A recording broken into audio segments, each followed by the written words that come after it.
Good morning. Welcome to another homegrown lecture series.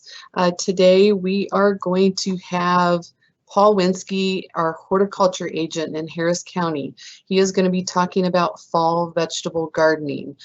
We are very excited that you keep showing up for these, and right now we are having them twice a month. One of them did get rescheduled. It is up on the screen there.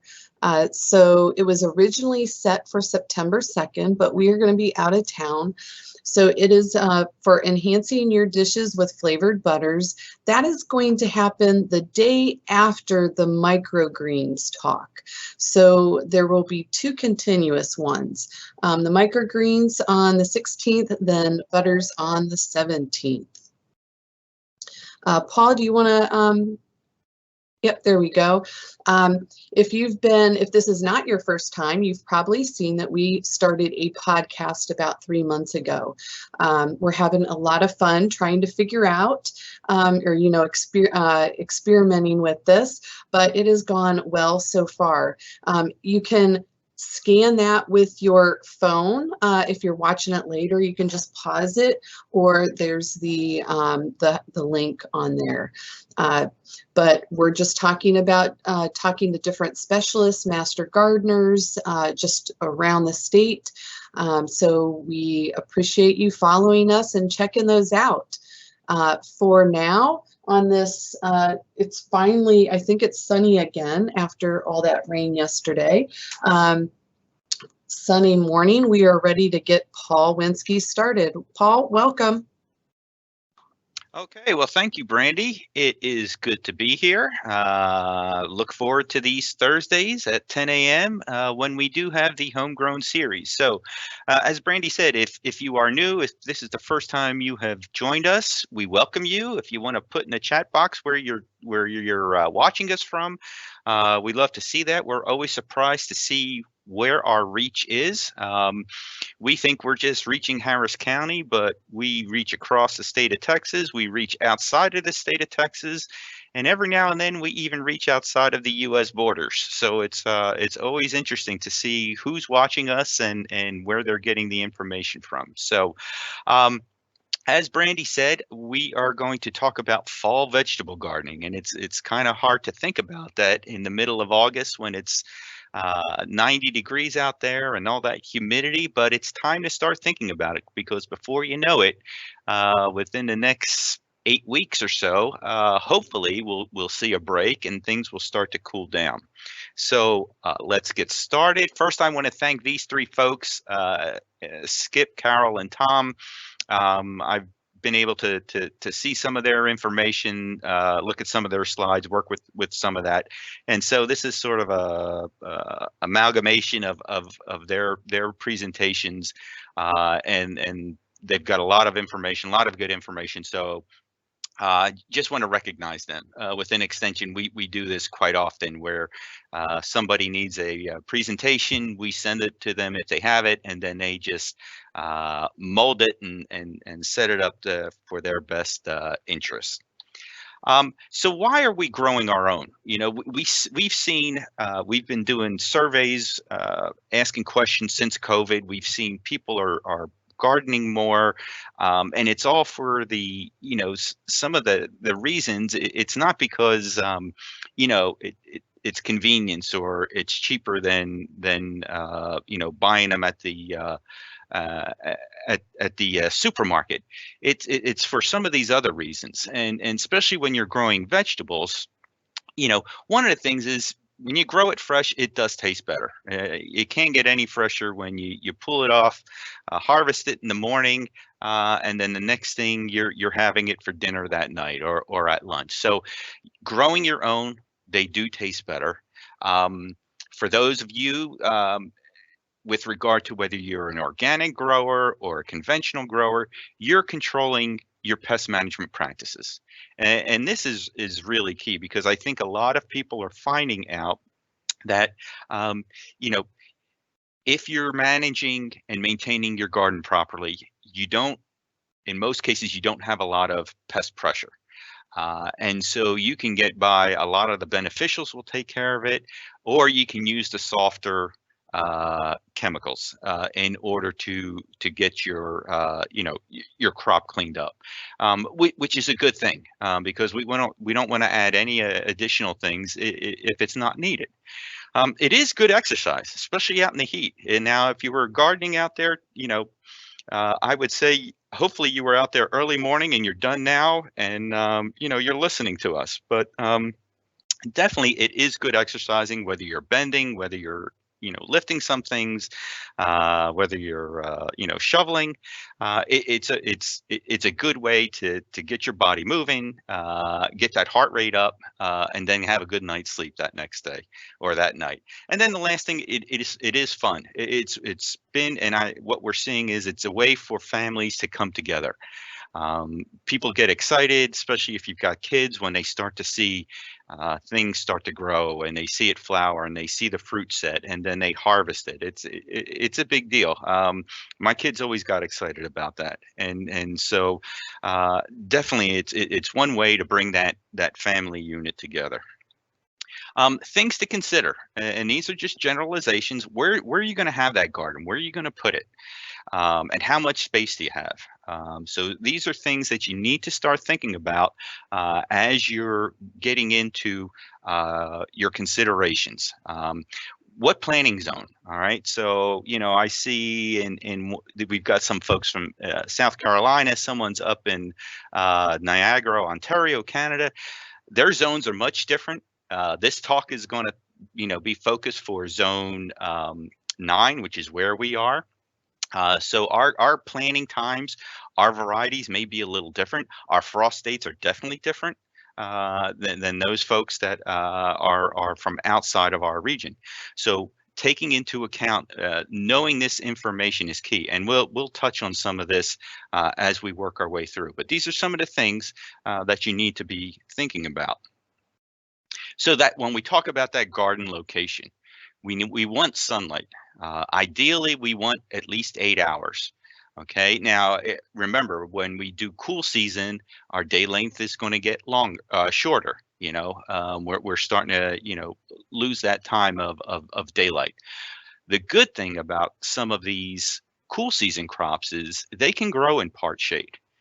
Some of these leafy greens or some of these other things, they don't need 8+ hours of daylight. They can get morning sun, afternoon shade is fine, or vice versa. They're in the shade in the morning and then they're full sun in the afternoon. That's fine. So we've got a little bit more flexibility when we talk about sunlight for the cool season crops, for certain crops. Other ones, they want as much sun as possible. When we're talking about our soil, and here in Houston, in Harris County, we've got that clay gumbo soil. So we've got to fix that soil. We've got to help ameliorate those problems. Compost is our friend. So we want to work in compost into that soil if it's a new bed. And even if it's not a new bed, you want to constantly bring that compost in. It helps with the soil structure. It helps with drainage. And it does add a nutrient charge to it. The beneficials inside the soil, that population will increase. So we want to continually work our soils because of the type of soils, the clay soils that we have here. We want to limit that competition, whether it's from other plants or buildings. So, we don't want it underneath a tree. We don't want it, in certain cases on the north side of a house, because it's really not going to get as much sun as what we would want. Will the plants grow? Sure. Will we get the harvest as much as, say, if we had them on the south side or the east or west? Probably not. But, these plants are resilient, but you want to put them in the best spot possible in order for them to be successful. We want a good water source, so if we're talking, homeowners, we know we've got city water or whatever. But if you're in another area where, say, you're on a well water, make sure you get your water tested every now and then, just to make sure there's nothing out of whack with the nutrients. And then it's always good when it's visible, where you can look out the window and see it and keep an eye on it. Now this doesn't excuse you from not going out into that garden every day to monitor and see what's going on. But when it's visible, it just has a nice effect. It has a nice soothing effect to see, hey, these plants are coming along. They're looking great. We must be doing something right. Raised beds down here in Texas are definitely needed. And just a couple ideas here. You don't want them wider than 4 foot across. And why is that? Because at 4 foot, it's easy to work from both sides. So you can see these images here. We've got one with cinder blocks, and then we've got one with the with wood sides. They're about on average about 8 to 12 inches tall. If it's one cinder block high, it's usually about 8 to 12 inches. These boards look to be probably about a foot. You can make them, though, as tall as you want. So if you have issues with regard to bending over, or you can't be on your knees for a while or whatever, you can raise that bed higher. When we were at Bear Creek, our raised beds, they were probably closer to about 3.5 feet, and it was a nice height. The master gardeners could come in and work on them, didn't have to do any type of bending. So it really just depends on what you want, what your needs are, but you can be successful with any types of these beds. We want to avoid the treated lumber, because over time some of that can break down and work its way into the soil and have some negative effects. So that's why redwood or cedar is ideal.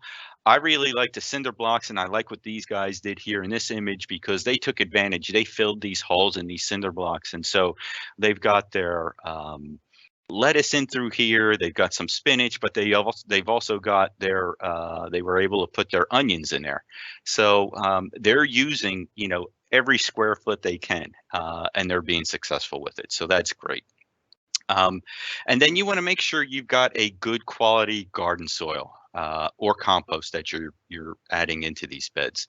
Now, the one thing we have seen, and I have seen since I've been in this position for just over 8 years, is that first year when you're doing a raised bed garden, production isn't always what you think it's going to be.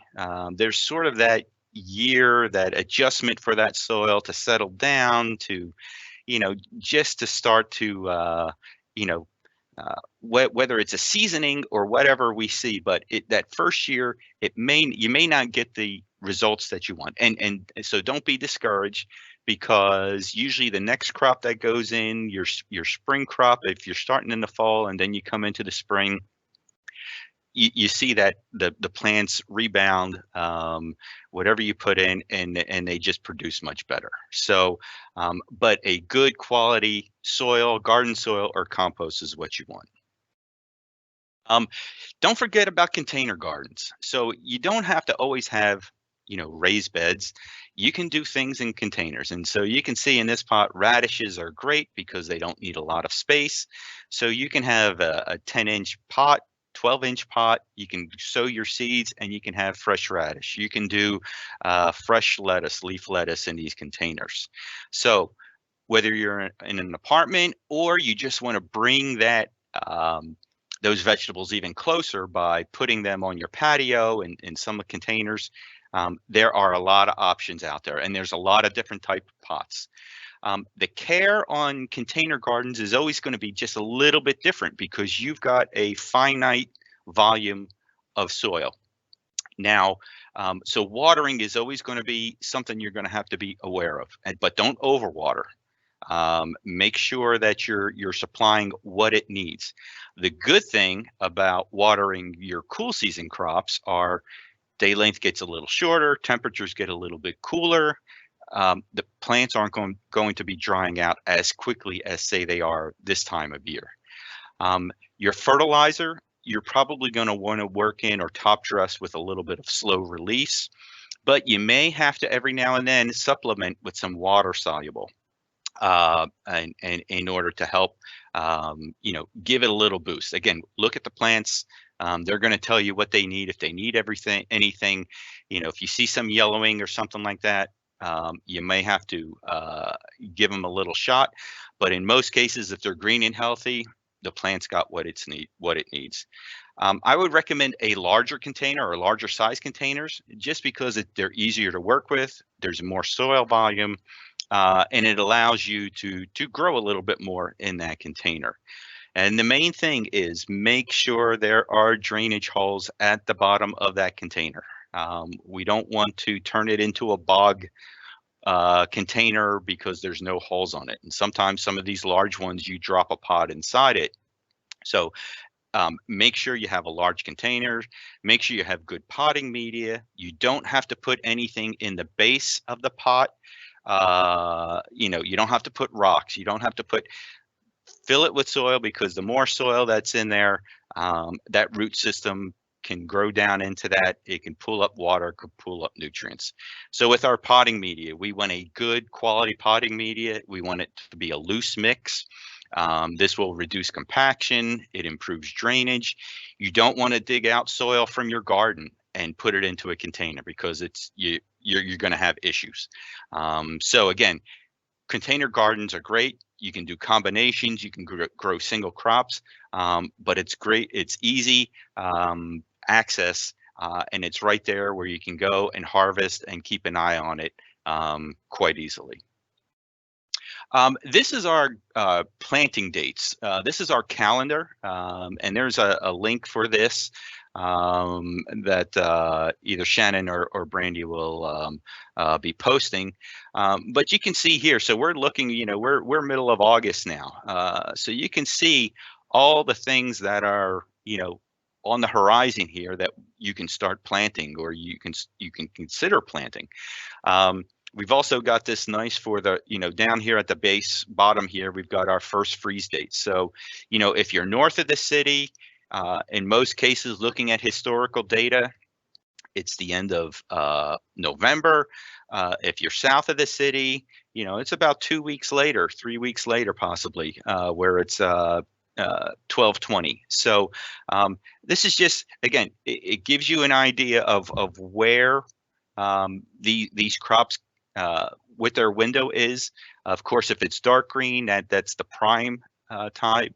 When we talk about transplants, all right, we can either buy transplants or you can start your own seeds, and we'll touch on this, but you can start your seeds and grow your own transplants. So if you're going to do that, you've got to count back from, say, if you wanted a October 1st here for where are we at? Broccoli, and you wanted to grow your own transplants, you're probably going to have to give yourself an additional maybe 4 weeks, maybe 5 weeks, depending on the size of the pot that you're going to grow your transplant in, and you're going to have to sow that seed. So, we're now in the middle of August, so you've got some time here in order to, if you want to grow your own seed and develop your own transplants, you can start to get that started and be able to hit the windows.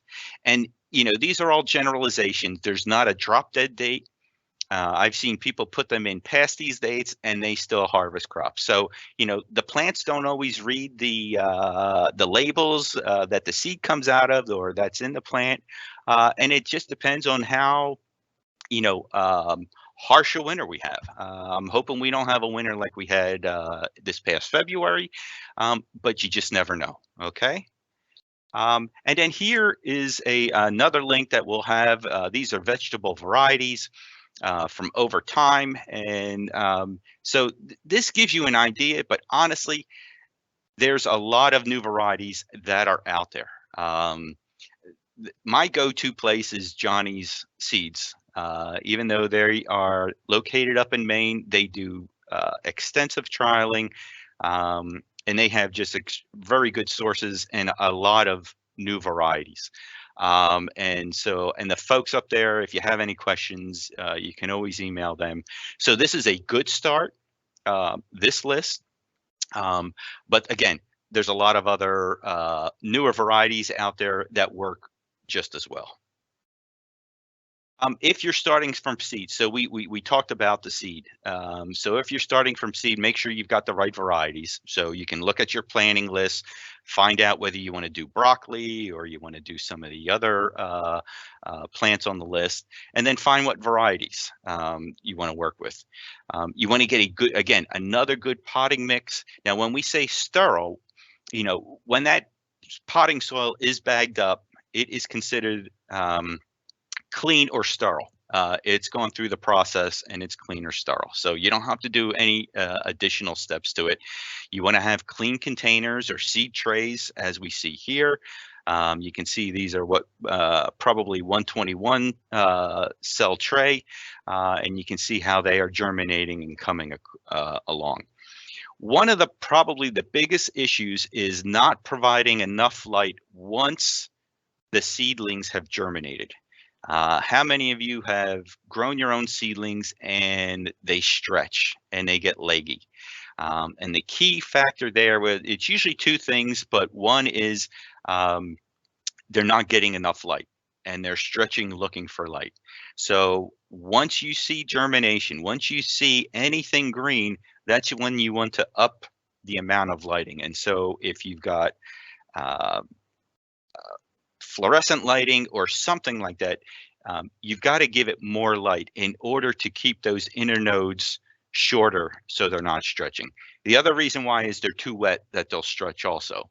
And so remember, these plug trays, once they start to germinate, just keep an eye on them.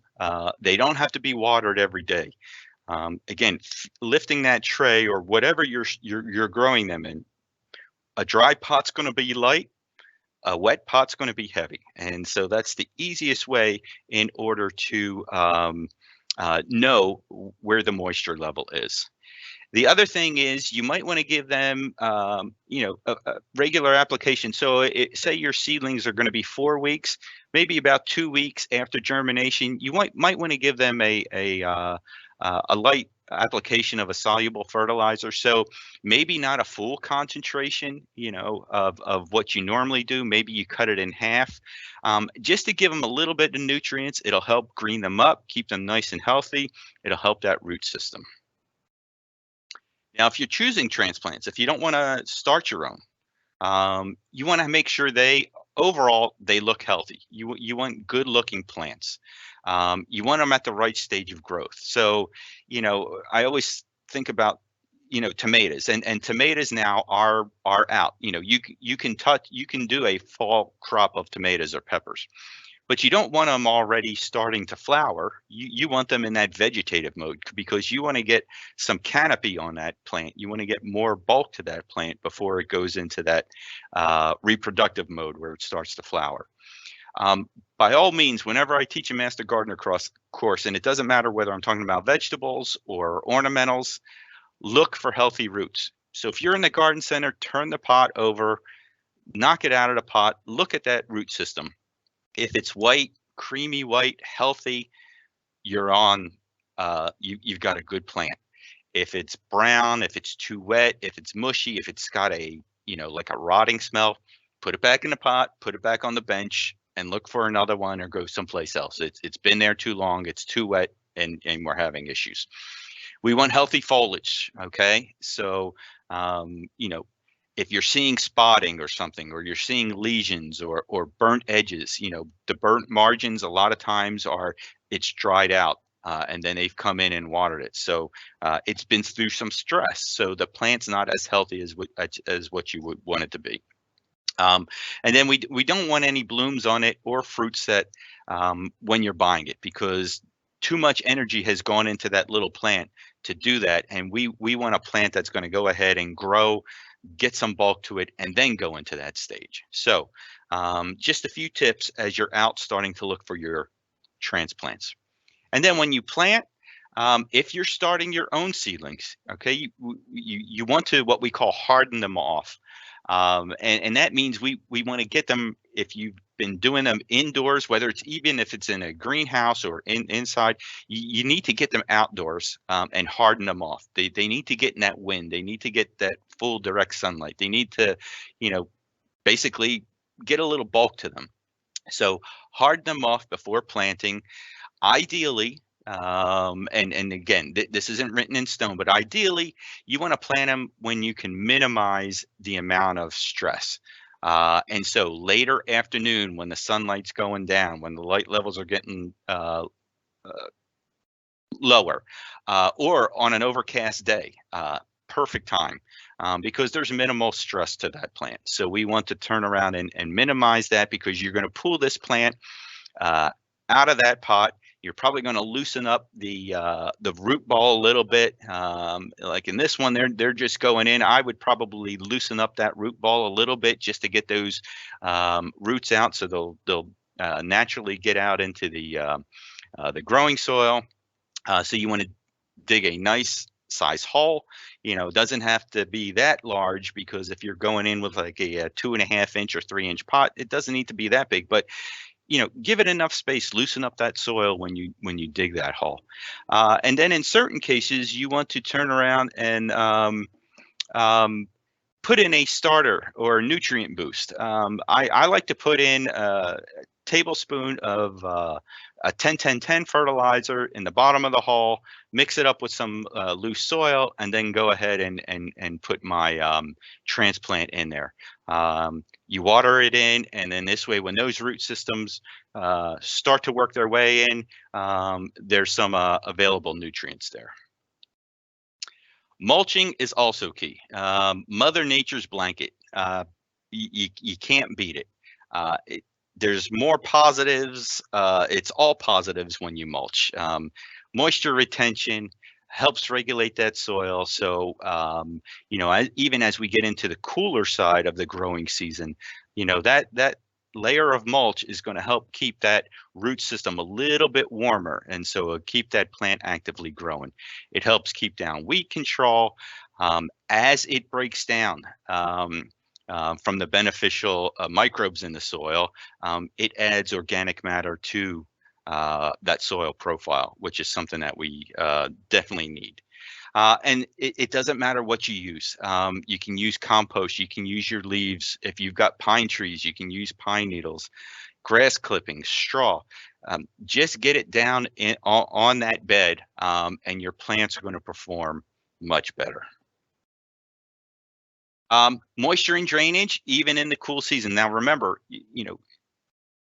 we've got shorter day length, temperatures are going to drop, so you're probably not going to water as much as you're watering now for your summer crops.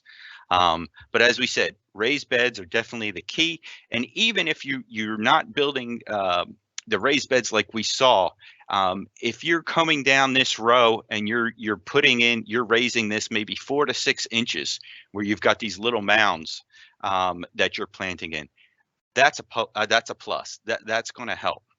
So you definitely want to go ahead and do that.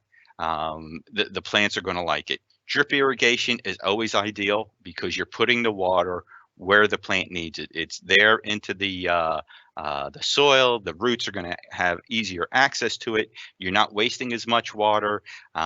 Overhead, if you are overhead, you want to do it earlier so it dries out, so you're not having issues with potential disease problems.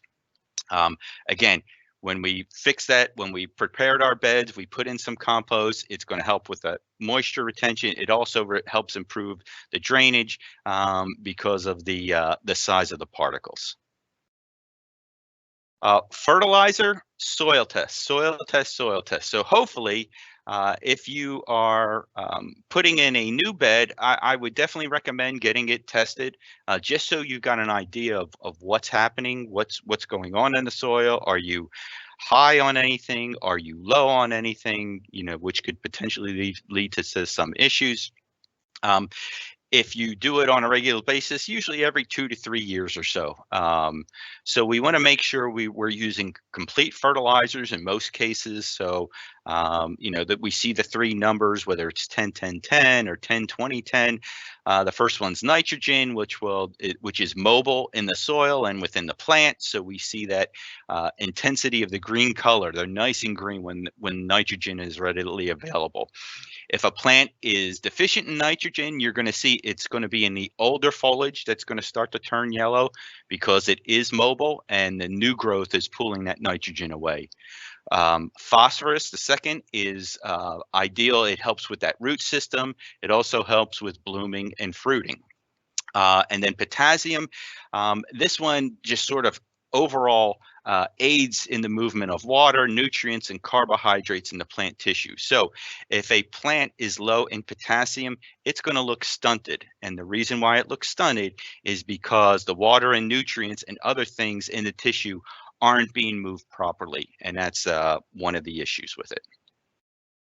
And when we talk about fertilizers, I mentioned with the containers, soluble fertilizers, nutrients are available immediately.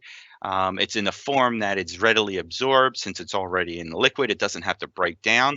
Watch the time of day that you do it. Make sure you're following the labels. If you've got it at too high a concentration, it can burn the foliage, especially on younger plants. It's often less expensive initially. On our slow releases, the thing that's nice about them is the plants can absorb it continuously because they release their nutrients over time. These little prills or BBs, the coating on them is at different thicknesses, and they'll break down usually due to temperature and also amount of moisture. So these are some other options. These are two options that you have for your fertilizer. And again, whether you're organic or conventional, solubles and slow releases are available in both cases. All right, one of the things that you're going to do with your veggies are you're going to have to thin them. So don't be afraid. Be ruthless. You can pull them out. If you want to plant them someplace else, that's fine. But your radishes, which we're seeing, I don't know if it's radishes are here or not, or if this is lettuce, but carrots, radishes, some of the greens. When you're direct sowing these right into the bed, some of the seed is very small. And so you're going to have rows where you're going to have a lot of seedlings very tight. And in order to improve that quality, you're going to have to go through and thin them. So you're going to have to pull them out. So like with the carrots, maybe it's every other one you pull out. With radishes, it may be every other one or every third one. Again, on the seed packet, it's going to give you that information as to how they should be thinned and what the density should be. And then harvesting, harvest in the morning. The good thing is some of these, leafy type vegetables, you can go out, harvest, and that plant will just continue to produce throughout the rest of the season.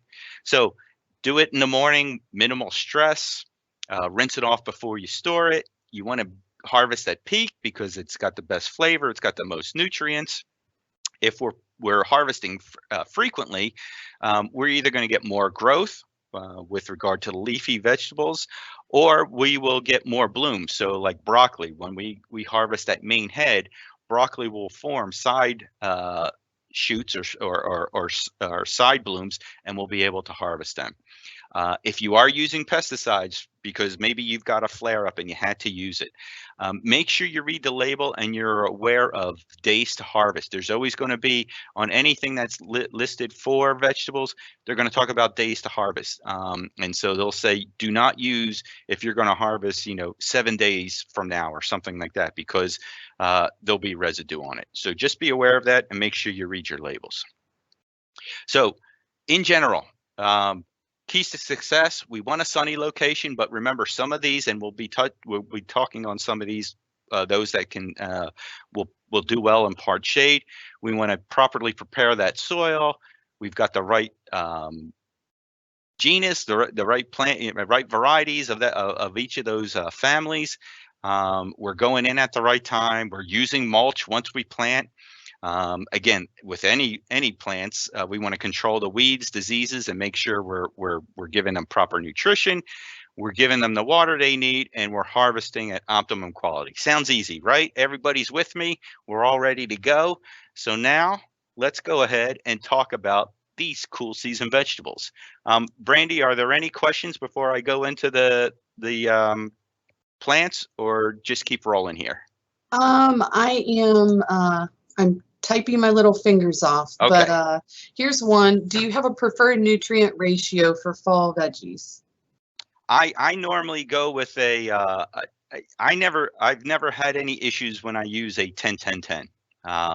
It's got nitrogen, phosphorus, potassium at the levels, and it seems to work. And I think a lot of times people are going to see that what works for what they've used, and what works for them, that's sort of what they stick with. So I like a balanced 10-10-10 type fertilizer. Okay, and we'll do one other one. My Sure. eggplant is not fruiting. It looks healthy and it's watered properly and fertilized. I even tried to do pollination, but no result. It's probably temperature. Tomatoes have the same problem. So between temperature and humidity, either it's not receptive or the pollen isn't developing properly. And so that's why you're seeing that. So as our temperatures start to drop a little bit, you should see that improve. But that the quality of the pollen and the receptivity of the female, the conditions aren't right for it now. So if you might want to just pinch off the flowers and put more, let the plant put the energy into the vegetative stage, put more foliage on, and then as our night temperatures start to drop, you'll start to see flowering again, and then you should start to see pollination and fruiting occur. Okay, so let's get into what can we grow at this time of year. And I'm not, I'm not touching everything on that list. I'm sort of touching the highlights here. So first off, we've got broccoli. So we've got these first 4 slides are going to be the cole crops, that cole family: broccoli, cauliflower, Brussels sprouts, and cabbage. And so of those 4, broccoli and the cabbage are a bit easier to grow. Cauliflower and the Brussels sprouts can be, they can be a little bit more challenging. So broccoli, we want transplants. We want to put them in, say from mid-September on through October. We want to make sure we've got proper spacing. So these we're going with transplants, and we're putting them on at 12 to 15 inch spacing. And this is when you're going to want full sun. As this plant, you've prepared your bed, you've got your transplants in. Once you start to see heads begin to form, so like in this image, these are probably close to being harvestable. But once you start to see, a half-inch head or so, you want to come in and side dress the plants. Now, it depends if you have a plant or a row. If you've got just individual plants, you want about 2 to 4 tablespoons of fertilizer when those heads begin to form. And again, I'm talking probably a 10-10-10 or a 10-20-10 as a side dress. The great thing about broccoli is once you harvest this main head, you're going to get these small, tiny side heads or side shoots develop, and you can go out and harvest them throughout the rest of the season. So broccoli isn't one and done. Broccoli is nice that you can come back on a regular basis and harvest these side shoots. Now we got Brussels sprouts. Brussels sprouts, one of the good things, it's very cold tolerant. You want to start with transplants for Brussels sprouts, and this is going to be a longer crop time, so about 3 to 4 months until you can start to, till it's done harvesting. And it's up to you as to how you want to harvest. Do you just want to pull off as you need, or do you want to just harvest the entire stalk when it's ready? Spacing is going to be about 2 feet. It's the foliage gets wide on it, but these are very upright growers. Again, it's another one that you want in full sun. And as you can see here, as these heads are starting to mature, they're probably going to get about the size, maybe 1 inch across. But the foliage where these the heads, the tiny heads form in the axils. As these mature, this foliage is going to start to yellow, which you can probably see here. You can start to remove that foliage and just let these heads develop a little bit more without the competition from that foliage. So that's one thing you can do as it starts to mature. You can remove the older leaves and let these Brussels sprouts continue to develop. Cabbage, this is one that you're going to need space for. And there's some of the breeding, we're starting to see some smaller headed cabbage, but a lot of these, this is anywhere from 1.5 feet to 2 feet centers. Again, this is going to be a long crop, about 5 months to form that large head. Again, it depends on the variety. And since it is a foliage type plant, it likes high fertility. So on a regular basis, you plant your transplant, and then if you've got individual plants, we're talking 2 to 4 tablespoons of fertilizer every 3 to 4 weeks, because there's a lot of energy going into the development of that foliage. And so we want to make sure we've got the nutrients, especially nitrogen, because we want that nice deep dark green foliage. We want to make sure we are side dressing that cabbage with a regular dose of fertilizer. Cauliflower, unlike broccoli now, cauliflower is a one and done. So once this head is harvested, that is it for the plant. Again, we want to fertilize about every 3 weeks once we start to see that head form. If the plant is stressed, whether it's from too much water, not enough water, maybe we get an early cold snap that maybe affects it during development. If the plant is stressed, you're going to see smaller heads.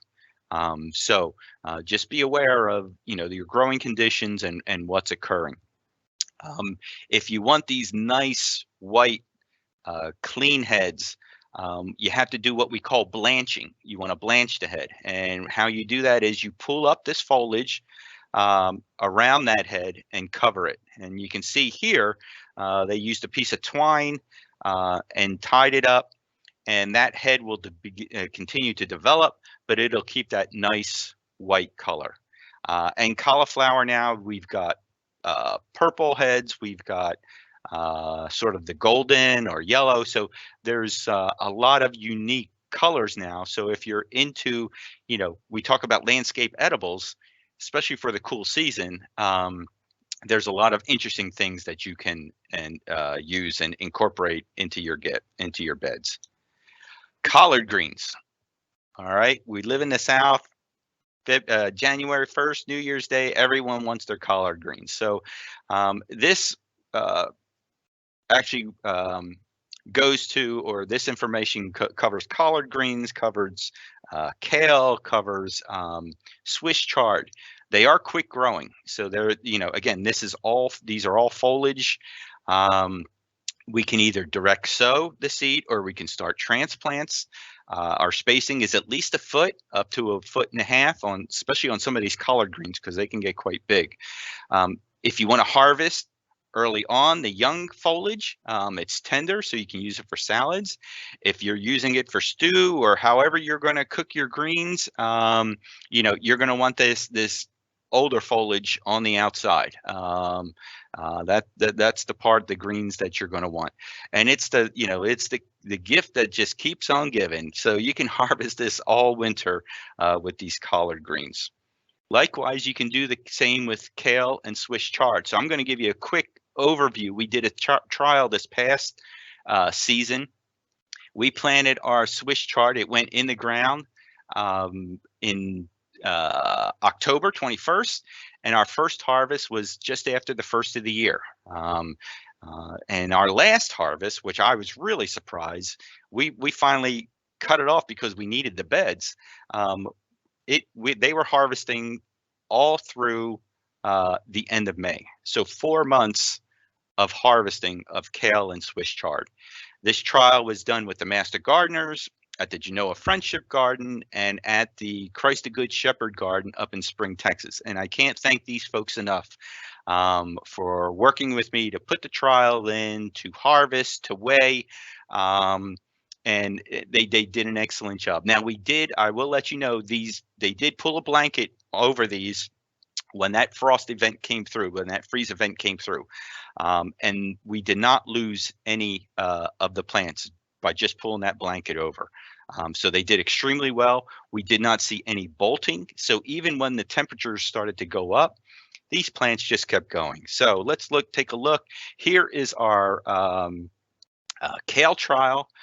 So we had 6 varieties, and from that January 4th harvest through the end of May, we collected 82 pounds of kale foliage that was donated to a food bank. So if you're going to grow kale, and it's just you and your wife, or you and your husband, or you and your significant other, you don't need a lot of plants, because these things continually produce, and you can only eat so many smoothies. The master gardeners, they did kale chips. They said they tasted great.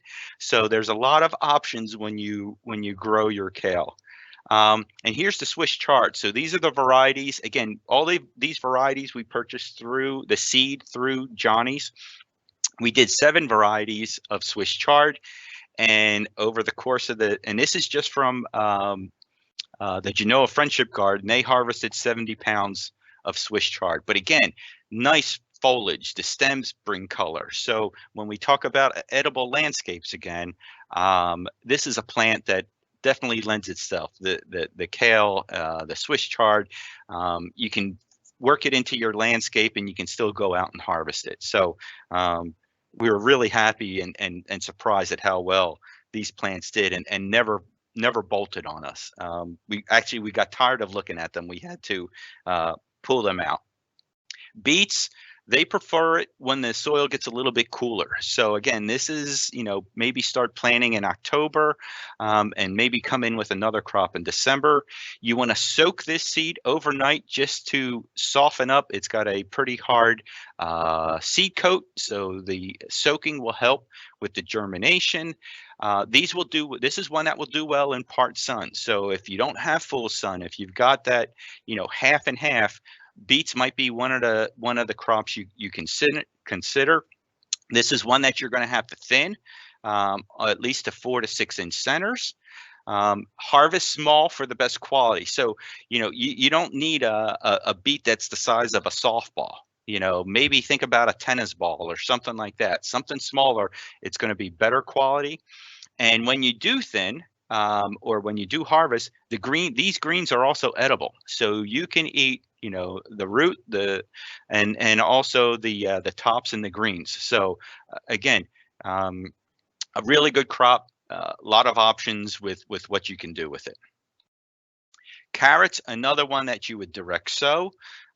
You would plant October through December, and I would say, you could probably come in every 7 to 10 days or 14 days and do another row, depending on how much space and how many carrots you really like to eat. It needs a little bit of light, so you lightly cover this seed when you direct sow in order to help it to germinate. And then this is another one, as I mentioned earlier, you're going to thin it about 4 inch centers. And then come through and fertilize regularly. So when you're looking at the green growth above, when you see them about 4 inches, you want to side dress with about 2 tablespoons of fertilizer.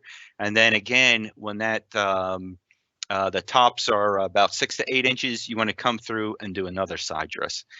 One of the things I would probably recommend is, I know everybody likes to grow they want to grow that long carrot and things like that, a foot long or whatever.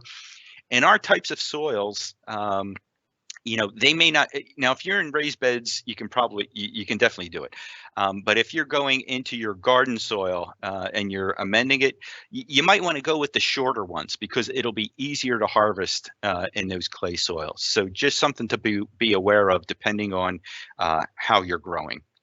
And this was a trial that was done, I think, my first year or second year I was here. Skip was still our agent here, he and I, and they did these 20 varieties of carrots. You can see the harvest here. We can see this is what they look like cleaned up. So, you know, every color under the rainbow, very different sizes. And then this is what they look like sliced in half. We did taste tests with the master gardeners. They did taste tests with some of the 4-H kids to get their feedback as to what tasted good, what didn't. They all look great. Some of them were a little bit bland. Other ones were just super sweet. So these are great varieties that you can look at if you want to do something besides the orange varieties. Radishes, another one for great areas, you know, whether in containers, you're growing rows of these. They're a very quick crop, planting October through February. Another one you're going to have to thin. Again, we want to do a row. You're going to, as they start to germinate, you're going to go ahead and thin these out. This is one, again, if you don't have a lot of sun, partial shade is fine. And harvest time is usually within 4 to 5 weeks. So depending on how much you like radishes or how much you cook with them, you want to go ahead and do these on maybe have some regular sowings throughout the entire season so you can have a nice supply of them. Lettuce, the leaf lettuce is great to grow in our cool seasons. So you want to plant these. Now, the one thing you have to be aware of is lettuce seed has what we call a thermal dormancy. So they like cooler temperatures in order to germinate. So if you're going to direct sow them, you want to wait. You know, your ideal temperature is going to be about 60 to 68 degrees Fahrenheit. One way to help if you're going to sow them and do transplants, you know, if you refrigerate that seed for about a week or so, keep it cool, it's going to help with that thermal dormancy. So it'll improve the germination. One of the things we're seeing with a lot of the lettuce seed now is you can buy it either raw or natural or pelleted. And the pelleted is going to make it easier to handle and work with. And B, it helps to overcome some of that thermal dormancy. So you might see raw or pelleted. Pelleted seed's going to cost a little bit more, but you may see better germination with it. And just in general, as you can see here in this image, the leafy varieties perform much better than the head varieties. You know, the head varieties just take a little bit longer. The nice thing about the leaf varieties is you can come through, harvest some for a salad or whatever, and then you know, it'll continue to produce. So again, a really great crop. And look at that color in the full sun, the way it just pops. I mean, you know, you could see that on your plate for a salad, and it looks great in the landscape also. Spinach, this is again from down at our Genoa Friendship Garden. You can plant this October through March. This is another one that germination is improved if you soak the seeds before planting. And you want to space these. Again, you're going to grow these. You can start them as transplants, or you can direct sow. If you direct sow in the beds, you're going to have to come through and thin them. And so you can use the smaller ones, the tender ones. You can either transplant them someplace else, or use them in a salad. It is good to mulch. Definitely mulch these, because you can get the mulch up under the foliage. The foliage will stay cleaner, minimize diseases and things like that. And you can start to harvest again when these are, again, it depends. Do you want the larger foliage or the more tender foliage? But when they're about 6 to 8 inches tall, if you want to cut the whole group, cluster of leaves, you can do that, or you can just come through and pick as you need. Onions perform extremely well here. And there's two options. So you can either get the seeds, and they would go and you would plant them early November, and you can direct sow them, or you can buy the sets, which we see down here, and they usually get planted around January. These are going to want full sun. And why is that? Is because we want as much foliage to develop on this. The more foliage we have, the more rings in that bulb, in that onion, that we're going to have. So we're going to get a much better onion. This is one, if you're going to grow onions, a soil test is probably going to be noteworthy because you want to get an idea of how much sulfur you've got in that soil. The lower the sulfur, the sweeter the onions. So when we talk about the Vidalia onions over in Georgia or the Walla Walla onions up in Washington State, the soil there is just naturally low in sulfur, and so they get a sweeter onion. It's not necessarily the variety, it's actually the soil, low sulfur, better tasting onion. So again, this is one that we are going to want to fertilize with small amounts throughout the growing season in order to keep those leaves growing and get as many leaves as possible so we get a nice onion bulb. Okay, let's see. I got done in under an hour. So first of all, I want to thank you for joining us. I hope this gets you excited about fall vegetable gardening. Hopefully the links will be there to help you out. And you can always email the office here or call the office if you have questions, but there's plenty of information on growing vegetables, either at the Aggie Horticulture site or even at the at our website or the Master Gardeners. Another quick reminder, all of these homegrowns are recorded and they are on our YouTube channel. So this is the shortened link, the bit.ly, or again, you've seen that QR code for our podcast, and we've got a QR code here to take you right to our YouTube channel.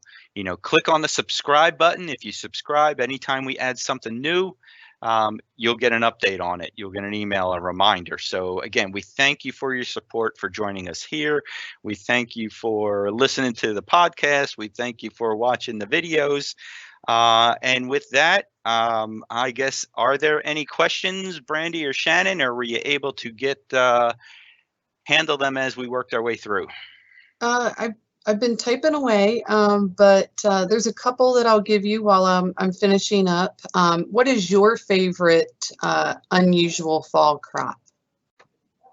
Well, that's interesting because I guess I'm like I guess I could say I'm one of the COVID people. I didn't do a lot of vegetable gardening until last year.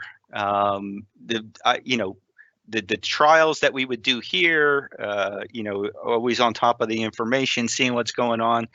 But, I was always an ornamentals guy. I was always into flowers and stuff like that. So last year was actually the first year that we did a fall crop. And I would usually do spring vegetables and things like that. But last year was our first fall crop. So I guess I was really impressed last year when we actually did that trial with the Swiss chard and the kale, and it's the flavor.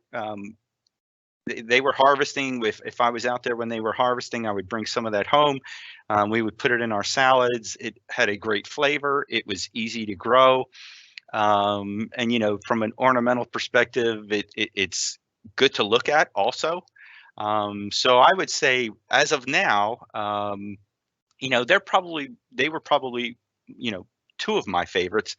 But I'm definitely going to try and just from experience. So I went in ground in our section, and I did not have a good fall crop last year. Mainly because that section was it was an area where there used to be a tree, which we took out and things like that. So, but my spring crop was awesome. So I'm thinking I'm going to see much better production there. So I'm going to do the broccoli, and I'm going to, get some more lettuce in and maybe give a shot at Brussels sprouts or something like that. So the fun thing is you learn every time you do it. Try something different. If a seed looks interesting, you've got nothing to lose by giving it a shot. All right. When refrigerating lettuce seeds, should they be moist in the fridge or dry? No. So if you're going to just keeping that packet in the refrigerator is going to be fine. Yeah, we're not talking about sowing them and then putting them in the refrigerator. Just keeping that seed cool is going to help it. All right, and looks like one last one. How do you apply side dressing?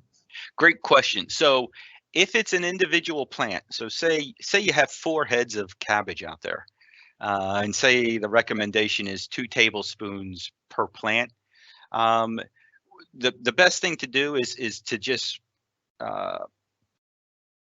apply it around the edges of the individual plants. If the plant is in a row, and you've got that row, say, built up, you would go ahead and just put the fertilizer down along the side of the row, and then work it in just slightly. You don't have to, like a trowel or something like that, to loosen that soil just so it gets down in that top inch or two. And then, as it waters in, or whether you water or we get the rain, it starts to break down and makes its way to that root system. So think about a tree with the drip line. It's the same with these plants. We just want it around the outside of the base. And so as moisture comes, it breaks down and works its way into the soil for the root system to take it up.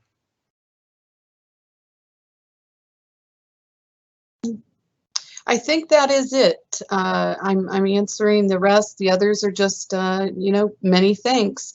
I do want to just squeeze in here that you will get a follow-up email with the link directly to this recording, but also a link for what's the word? Evaluation. Survey.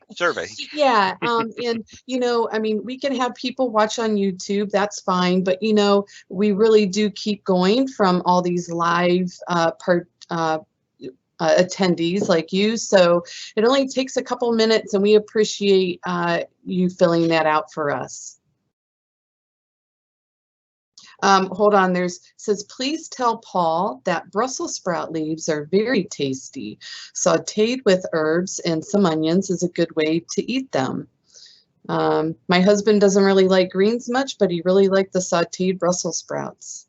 So awesome. Interesting. Okay, yeah. So we're always here to teach and learn. That's right. Right. We're hopefully passing along information, but we're always willing to, we want to learn too. So that is great. That's good to hear. So you're using more of the plant, and I'm sure the nutrients in that foliage are going to be top notch. So that's great. Thank you.